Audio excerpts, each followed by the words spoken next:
Il travel tip di oggi in realtà l'ho già girato un paio di mesi fa, subito dopo aver fatto uno dei test più estremi dell'oggetto di cui andiamo a parlare oggi, che è questa fantastica bottiglia qua. Per capire che cos'è e a che cosa serve, facciamo un passo indietro a 2 mesi fa all'aeroporto di Nuova Delhi. Fanciulli, buongiorno, sono all'aeroporto di Nuova Delhi e faccio velocemente questo video per dare un consiglio pazzesco a tutte le persone che viaggiano spesso come me, che prendono spesso voli lunghi o che comunque almeno una volta nella loro vita hanno provato quella sensazione di fare un volo e uscire dall'aereo totalmente distrutti, spossati, sfatti, no? Perché volare stanca e questo è risaputo. Piccola premessa, io sono qui a Delhi dopo aver fatto un giro di aerei totalmente assurdo. Praticamente io ieri mattina ero a Osaka, sono andato a Francoforte, da Francoforte a Milano, da Milano a Nuova Delhi e adesso devo prendere un altro volo per andare a Dharamsala, complessivamente circa 25 ore di volo. Eppure, come vedete, sono fresco come una rosa, non sono stanco, sono totalmente a posto. Perché l'anno scorso avevo fatto una cosa simile, cioè per lavoro ero stato costretto a fare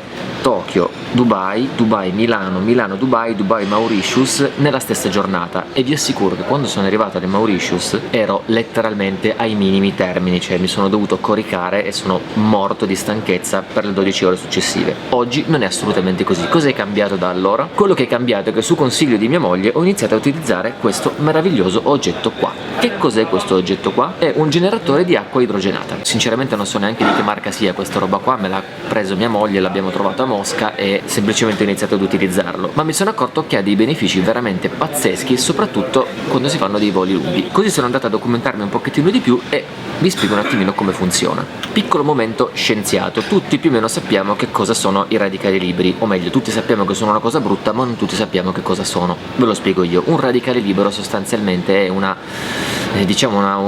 molecola incompleta che è stata resa incompleta come azione di un danno, di uno stress ossidativo che viene patito dalle cellule e che deve cercare a tutti i costi un'altra molecola con cui reagire per ricompletarsi sostanzialmente. Lì per lì questa cosa non l'ho spiegata troppo bene. Spiegato un pochettino meglio, un radicale libero è un atomo o una molecola fatta da diversi atomi che hanno un elettrone spaiato. Ora questa cosa crea uno squilibrio all'interno dell'atomo, il quale cerca di reagire disperatamente per ritrovare un proprio equilibrio e per fare questo va a sottrarre elettroni da altre molecole, quindi lui a quel punto è a posto. L'altra molecola da cui il radicale ha tolto l'elettrone diventa a sua volta un radicale libero e quindi sostanzialmente si innesca una reazione a catena, che è poi il vero problema dei radicali liberi, perché se fosse un problema di un singolo atomo che deve trovare un qualcosa da appaiare un elettrone, si trova in fretta, non sarebbe un gran problema. E invece è una cosa su cui la scienza oggi dedica molta attenzione proprio per questo. Andiamo avanti. Ma come si formano i radicali liberi? Come vi dicevo, come conseguenza di vari stress o vari danni, tipo, che ne so, il fumo, piuttosto che l'inquinamento, lo stress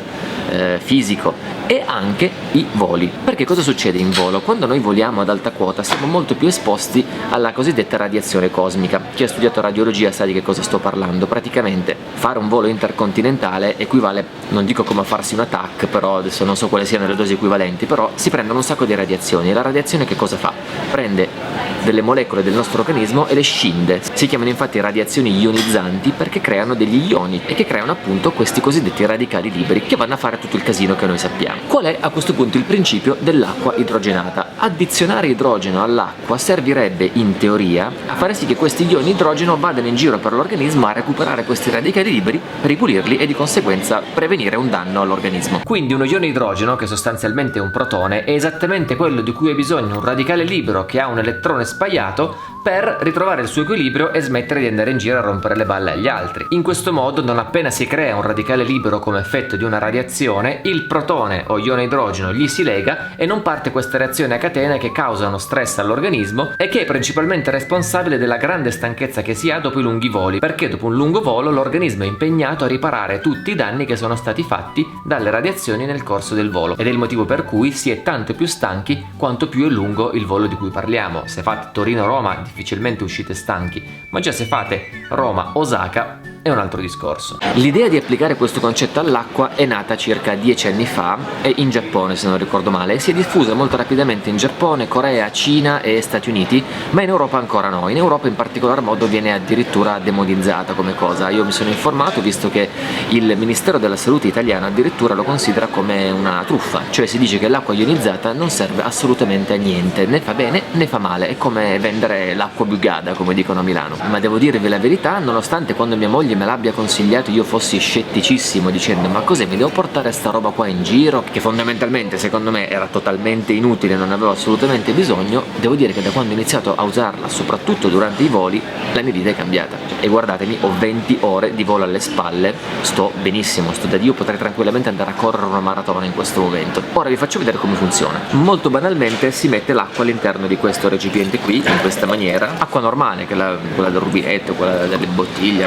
qualunque acqua sostanzialmente, si chiude il recipiente, si schiaccia questo bottone qua e vedete che si accende questa lucina blu e pian piano iniziano a formarsi delle piccole bollicine, vedete? Non so se si vedono perché forse la camera non la fa vedere, però si formano delle piccole bollicine piano piano, perché qui sotto, cioè in questa zona blu, c'è una membrana a scambio protonico cosiddetta che crea la ionizzazione dell'acqua, cioè genera idrogeno all'interno dell'acqua creando una ionizzazione all'interno della stessa. La si lascia lavorare così per circa 5 minuti oppure 7 minuti, ci sono 2 programmi in questo modello particolare, e dopodiché non devi fare altro che berla semplicemente, ovviamente berne parecchia. Nel mio caso ho appena fatto Osaka-Francoforte, che sono 12 ore di volo, avrò bevuto qualcosa come 1,5 litri d'acqua fatta in questa maniera qua, che vi anticipo praticamente un filo diretto con la vescica, nel senso che quella che bevi la pisci nel giro di pochissime ore.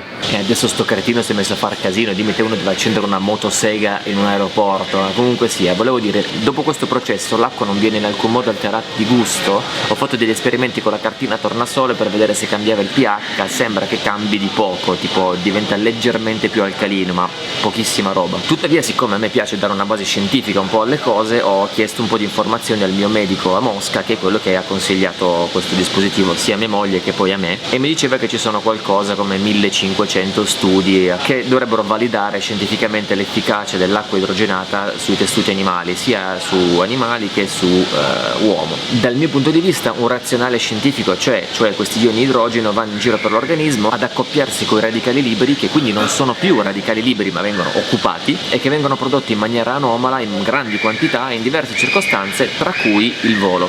E adesso anche il bambino che urla. Ragazzi, l'India è così, non so cosa farci. Se volevate un video senza rumore di fondo lo dovevamo fare in Svizzera. Adesso con la motosega aumenta questo qua, ma vabbè, pazienza. Giunti a questo punto, il casino all'aeroporto di Delhi era talmente insostenibile che ho dovuto fermare il video. E pensate che ero nella lounge Star Alliance, quindi uno di quei posti dove teoricamente ci si dovrebbe rilassare. Vabbè, ma questo è l'India, sappiamo, è fatta così. Qual è quindi il senso del video? Il senso è darvi uno spunto, darvi un'informazione su un concetto che sta pian piano diventando più popolare, che è il concetto dell'acqua ionizzata o idrogenata. Io non ho una grande cultura sull'argomento, lo sto scoprendo di recente, e so per esempio che esistono centinaia di bottiglie come questa qua, di marche diverse, prezzi diversi, origini diverse, eccetera eccetera. Io non so dirvi se una sia meglio di un'altra e in che cosa si differenzino. Questo onestamente spero che possiate dirmelo voi, soprattutto se tra di voi c'è chi ha una conoscenza maggiore sull'argomento, anche perché la sua reale efficacia scientificamente è dibattuta. Dal mio punto di vista un razionale scientifico ce l'ha, vi ho spiegato questa storia dei protoni e dei radicali liberi. Ne riscontro personalmente un grande beneficio, è il motivo per cui me la porto sempre dietro, nonostante un grande scetticismo iniziale, ma come vi ho detto la posizione ufficiale del Ministero della Salute è che questa cosa non serve a niente, cioè non fa male, non fa bene, è solo una borraccia un po' fancy. Boh, magari hanno ragione loro, non lo so. Per cui se c'è qualcuno che ne sa di più o che vuole confutare quello che dico in questo video, scrivetecelo naturalmente nei commenti, così tutti quanti possiamo imparare qualcosa in più. Detto questo, posto che sono sicuro di avervi raccontato qualcosa di cui raramente avete sentito parlare, spero che oltre a questo vi sia piaciuto e che vi possa dare degli stimoli per imparare delle nuove cose, che male non fa mai.